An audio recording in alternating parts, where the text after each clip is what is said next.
Hi everyone, and welcome back to my channel. This series is called the Storytime series.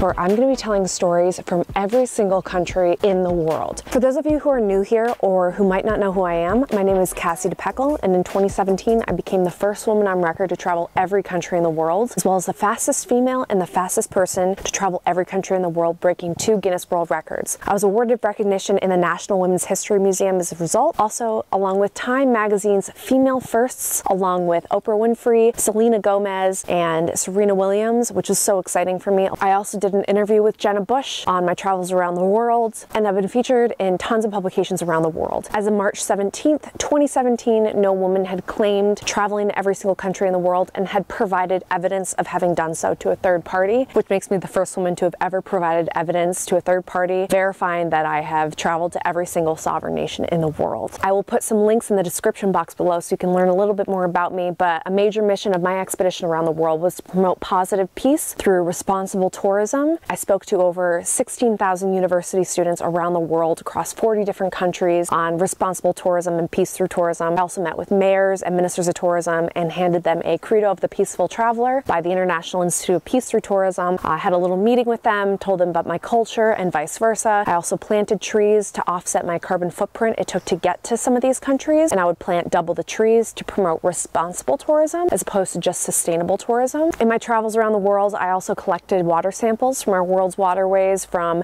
the Venice canals to the Mediterranean Sea off the coast of Syria, to then send back to the lab of adventurous scientists to where they would then test for the presence of microplastics in our world's waterways. So I had a huge mission throughout my expedition. Now I'm an author, keynote speaker, I have a fitness app, I have a nonprofit organization, as well as a lot of other endeavors that I like to focus on as part of my career as a result of traveling to every country in the world and becoming the first woman on record to do that. I have so many stories from all over the world, from every single country, and I feel that after 3 years, I'm finally ready to share my stories with you. Today in 2020, we have 193 sovereign nations, so I won't be discussing any countries over those 193 sovereign nations. That includes Scotland, Wales, Puerto Rico, etc. I'm going to be telling you these stories straight from my backyard here in Los Angeles, so if you do hear some noise, just know that I do live in a big city and I'm going to try to avoid that noise as much as possible, but just to let you know, we are outdoors, so there's going to be some noise heard. A sovereign nation is a political entity represented by one centralized government, and that government has sovereignty over that entire geographical area. So when we're discussing countries like Puerto Rico, for example, Puerto Rico is technically owned by the sovereign nation of the United States of America. Therefore, it was not required for me to go to Puerto Rico when it came to breaking my Guinness World Record of traveling every country in the world, as I was only traveling to sovereign nations. Now, there are a lot of countries, otherwise known as territories, colonies, or autonomous regions, that are disputed. One of those countries being Taiwan, another one of those countries being Palestine. I decided to visit Taiwan, Palestine, and also Kosovo during my expedition around the world. Vatican City, for example, is a recognized national territory under international law. It's an independent city-state located within Rome, and this is a country that was a little bit confusing, as I wasn't sure if it was considered a sovereign nation or if it would fall under being a territory, colony, or autonomous region. Technically, it's a sovereign state, so of course I visited Vatican City as well, and I will include that in one of the 193 countries. Plus, there will be additional countries that I visited that were not sovereign nations that I'm also going to be discussing as well, like Taiwan, Kosovo, and Palestine, as well as some few other countries mixed in. So get excited, because as the first woman on record to travel every country in the world, I'm so excited to share with you finally the stories from every single country that I visited. Hopefully it'll give you a little bit of insight to my experience in these countries, although please note that we all have our own experiences in every country that we visit, and no two experiences will be the same. So my positive experience in one country might end up being a negative one for you, and vice versa. So just know that these stories are coming from my heart and my memories, and also my journaling and my photos and everything like that. I'm going to try and add in as much as possible from what I collected from that country in regards to videography and photography, though I was not on a Nat Geo expedition, so I did not capture a lot of great footage from every single country in the world and a lot of great photos from every single country in the world, but I did the best that I could, and I'm ready to share that with you. I'm going to be sharing these countries in alphabetical order just to make it easier for me and everyone out there, so when you decide to go through this playlist that I'm going to create for these story times of every country in the world, then you will easily be able to follow it by alphabetical order, and I'm also going to be sharing a little bit of information about that country before I begin.